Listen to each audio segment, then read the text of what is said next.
Gambia, Angola, China Holding, Gash, producers of the finest tomato paste in the Gambia. Jaja tomato paste, available in 5 kilos, 1 kilo and in sachets. For wholesale and retail, visit our factory at Banjulonding. We are also producers of Jaja mineral water, cool, clear and fresh. Gash, Gambia, Angola, China Holding, with headquarters at Fatu Golden Plaza, Mile 7, Bertel Harding Highway. Gash Group also provides the best security company, Gash Security, for your offices, warehouses, homes and personal property. Gash Group for all your construction projects, offering you quality water reticulation for your gardens, pump irrigation, tidal irrigation projects and all types of buildings. You can contact Gash on 396-7894, 700-8993, 373-0259. Visit us at Gash Global Group on Battle Harden Highway, Fatu Golden Plaza. Our website www.gashglobal.com. Gambia, Angola, China Holding, Gash.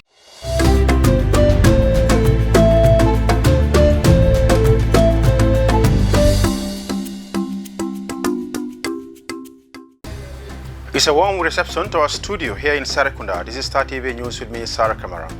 In the headlines tonight, Ambassador Attila Lajos' diplomatic tour of duty ends in the Gambia. National Center for Arts and Culture saddened over the demise of Pa Sanyang. Gambia's friendly match with Guinea-Conakry cancelled. On the international scene, Nigeria student returned to school amid coronavirus crisis. In Uganda, Boguma Forest Reserve facing destruction. Argentine protests over government reforms respond to COVID-19. Those were the headlines, and now the news in detail.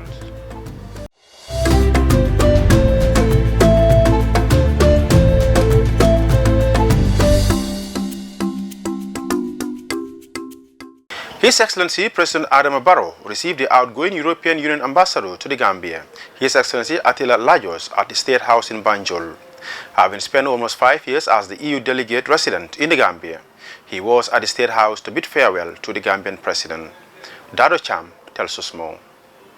Ambassador Attila Lajos, ending his diplomatic tour of duty in the Gambia, his commitment has been to ensure that the transition after Yahya Jammeh's dictatorship serves the purpose of democracy, the rule of law, and a good governance, has dramatically cooled relationship between Ambassador Lajos had with President Adama Barrow after he took power in 2017. Under Ambassador Attila, the European Union provided technical assistance for drafting the national security policy, released funds for the economic mission, and actively took part in some other forms of support to the regime of President Adama Barrow. In his last encounter this Monday at State House with the President, Attila taught all these issues. Likewise, the security and constitutional reform processes, along with the European Union's support to other programs and projects of the Gambian government. After nearly 5 years as the EU delegate residing in the Gambia, Ambassador Attila assured that despite the series of hurdles, the EU will continue to support Gambia's transition. Talking to the media, the ambassador said the Gambia transition ran a long way, adding it was remarkable that the Gambia has decided on a dramatical change that the EU wanted to support since the beginning. He, however, stated that transition is difficult as it is anywhere in the world, but the Gambia stays on the path of democratic transformation. The ambassador pledged that the European Union will support the country to complete its transition as a reliable partner. Reporting for Star TV News, I am Dado Cham. In an exclusive interview with Mr. Hasum Sise, the director of the National Center for Arts and Culture, said that the late Pa Sanyang, known as the Stone Man, has worked as a tour guide at the Stone Circle in Wasu for 20 years and has been one of the most popular tour guides at the Stone Circle while expressing his condolences over the demise of Pa Sanyang. Yamunda Koka reports.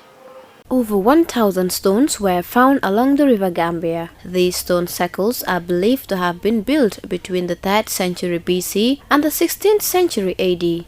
However, the purpose of the monuments remains unknown. 11 stone circles had been found in Wasu so far. People believe that the site was a sacred place and put more stones on top of the pillars. Some distance away is the highest stone, which is 2.6 meters tall and placed at the entrance of the circle. Weapons, arrows, and knives were found near the stone circle during excavation works. Human remains were also found in some of the circles. It is widely believed that the stones marked burial sites.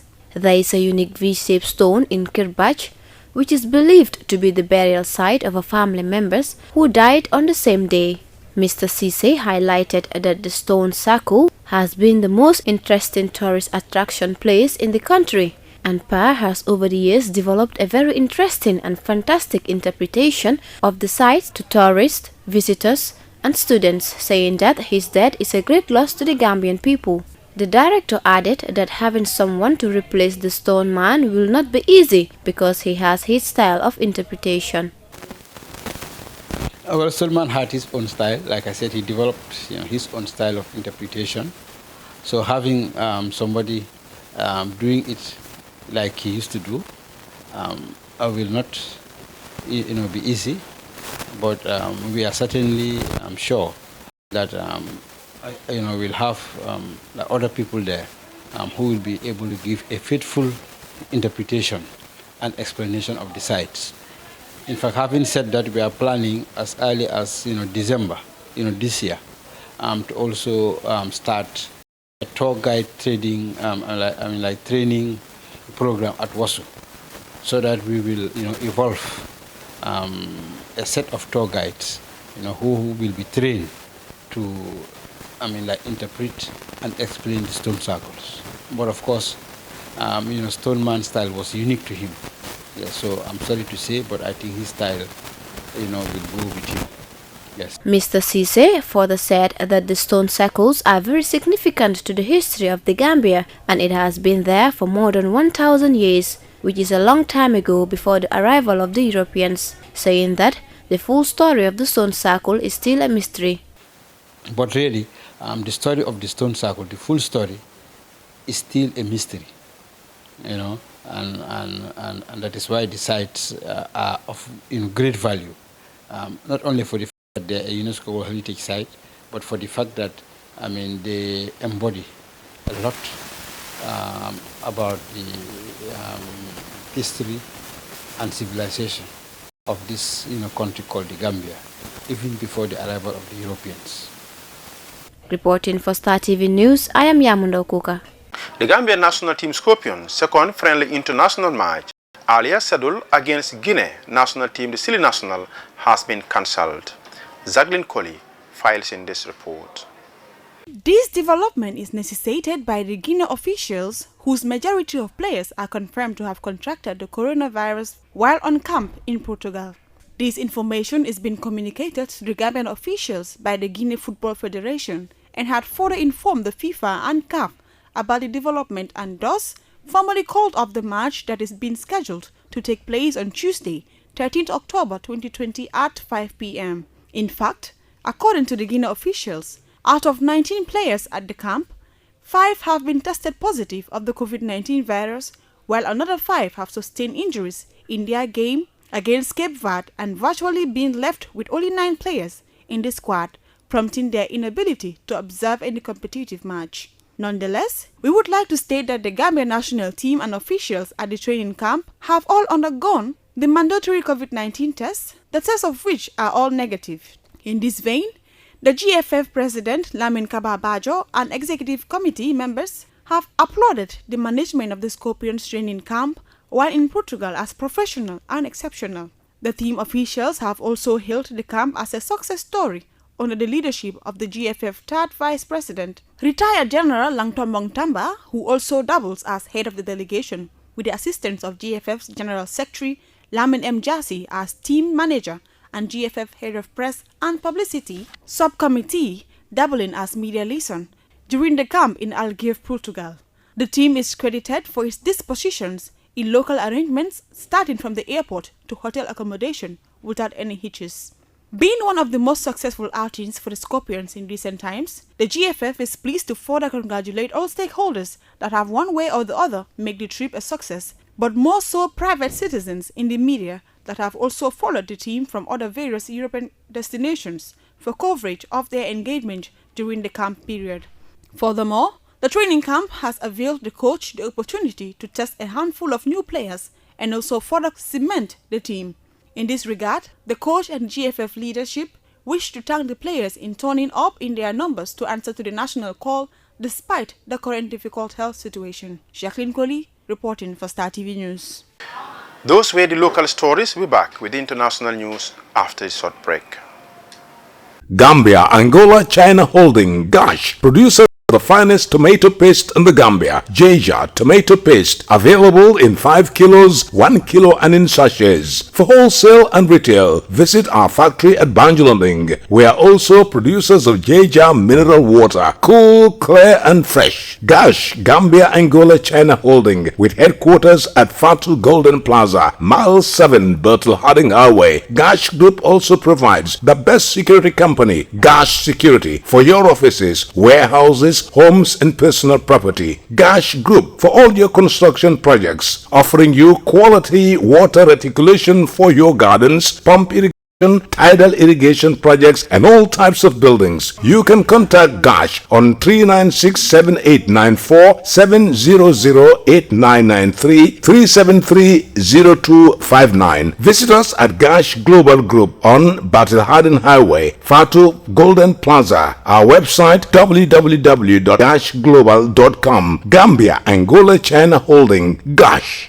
Millions of students across 12 African countries have headed back to class as school reopened after a 6-month coronavirus lockdown. In Nigeria, nearly 40 million of them will now have to try to catch up on missed schoolwork. But they will also return to a new set of rules as the government continues to struggle to stop the spread of the virus. Al Jazeera Ahmed Idris report from the capital, Abuja. It's a new school term like no other. Students are returning to an environment governed by new safety rules. Their temperature is checked. Washing and sanitizing hands is mandatory. In class, social distancing is enforced. But it's an exciting moment for them. It's awesome. I really miss school. Here in Vistas is a family environment. It's the best environment for learning. Teachers are learning, students are learning. But it's mixed emotions for parents. As a parent, I'm actually excited, and at the same time, I have mixed feelings of the security and safety of the children in school. It's students in private schools like this who fared better during the COVID-19 disruptions. They had access to online teaching, internet connectivity, and computer technology. Their story is much different from that of public school students. Private schools are better placed to strictly enforce safety protocols, unlike the overcrowded, poorly funded government schools. But what government schools lack in facilities, they make up for in uninterrupted pay for teachers. Not so for private schools struggling with finances. A government pledge to support businesses to pay staff is yet to happen for many. It was difficult, I must say. Of course, government couldn't. I understand if they did not, that may be because the pulse of the government itself is lean. Academic experts are calling for government intervention to make up for lost time.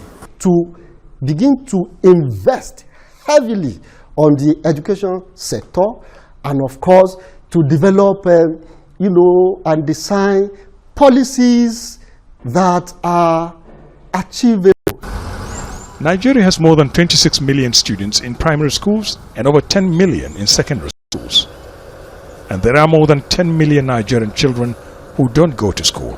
That's nearly a fifth of the worldwide total. Experts fear the number could rise because of the COVID-19 pandemic. Ahmed Idris, Al Jazeera, Abuja. Environmentalists in Uganda says a protected rainforest is being destroyed to make way for a sugar plantation. The Bogama Forest Reserve is home to hundreds of species of animals, including endangered chimpanzees. Al Jazeera's Malcolm Webb reports. The Bugoma Tropical Rainforest Reserve in western Uganda is home to hundreds of species of trees, some of them rare, and many animals like these baboons. About 500 endangered chimpanzees live here too. Environmentalists say the forest is being destroyed to make way for a sugar plantation. Constantine Sarin runs a lodge for tourists who come to see the wildlife. He says some of the forest's protection has been removed by irregular court rulings.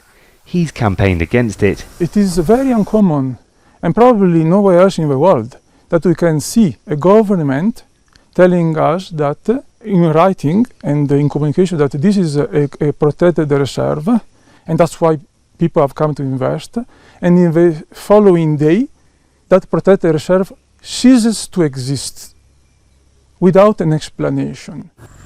The campaigners say part of the forest has been given to a company called Hoima Sugar. Hoima Sugar says it's using only privately owned grassland next to the forest. Sustainable development and environmental protection can coexist. That we can have our land, put it to use, have sugarcane, employ Ugandans, contribute to the tax base of this nation while maintaining the biodiversity that is our neighbor. I think the only crime we are committing now is that we are neighbors to Bugoma Forest. The activists say the site is guarded by Ugandan special forces, and that suggests powerful politicians are involved. It is because of corruption. The institutions that are given the mandate to protect these resources are actually conniving with other government officials and investors to destroy the resources. The activists also say Hoima Sugar's owners are hidden and its records have been removed from the public registry. It's not hidden, it's public knowledge. It's investors. Who are these investors? I don't have that off my head. I can research and get back to you. I can check in my files and get the proper names of who is behind Hoima Sugar. Villagers living around the forest have already cut down some trees to make space to grow sugarcane. They hope to sell to the company. The environmentalists say if nothing is done, the rest of the forest will eventually suffer the same fate. Malcolm Webb, Al Jazeera. Protesters in Argentina have accused the president of mishandling the coronavirus pandemic as cases go past 900,000 mark. Demonstrators are also angry about the worsening economic crisis, and they are against controversial plan to reform the judiciary, a move they believe protect the political elite. Al Jazeera's Traceable reports from the capital, Buenos Aires, Argentina. The national anthem echoing on the street outside the president's home. Thousands of people came out to protest against the handling of the economy, the pandemic, and attempts to reform the judiciary. Mario Malatino says he's tired of seeing Argentina fail over and over again. I'm sad. We have a beautiful country with 4 climates. We can feed millions of people, but we can't do it. What is wrong with us? My parents came as immigrants from Italy, and they helped build this country. Argentina has been destroyed in the last 50 years. Every day we pay more taxes and more people live in poverty. Corruption, mismanagement, and the political class are to blame. The government says these protesters are trying to generate instability at an extremely difficult time in the country, when there's a pandemic, unemployment and poverty levels are on the rise.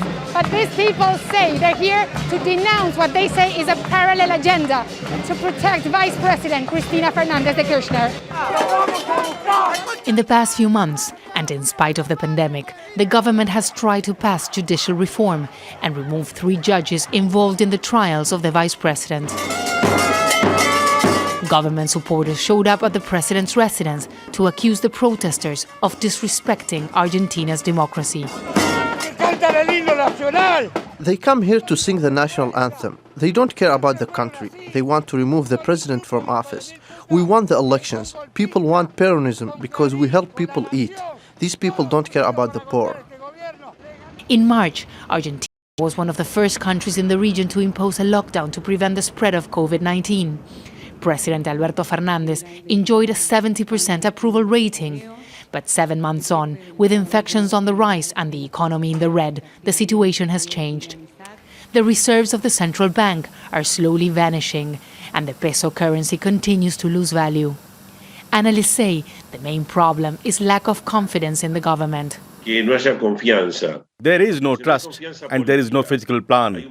And that's a negative cocktail that explains why stocks are down. The economy is showing no signs of recovery. There is a lot of mistrust.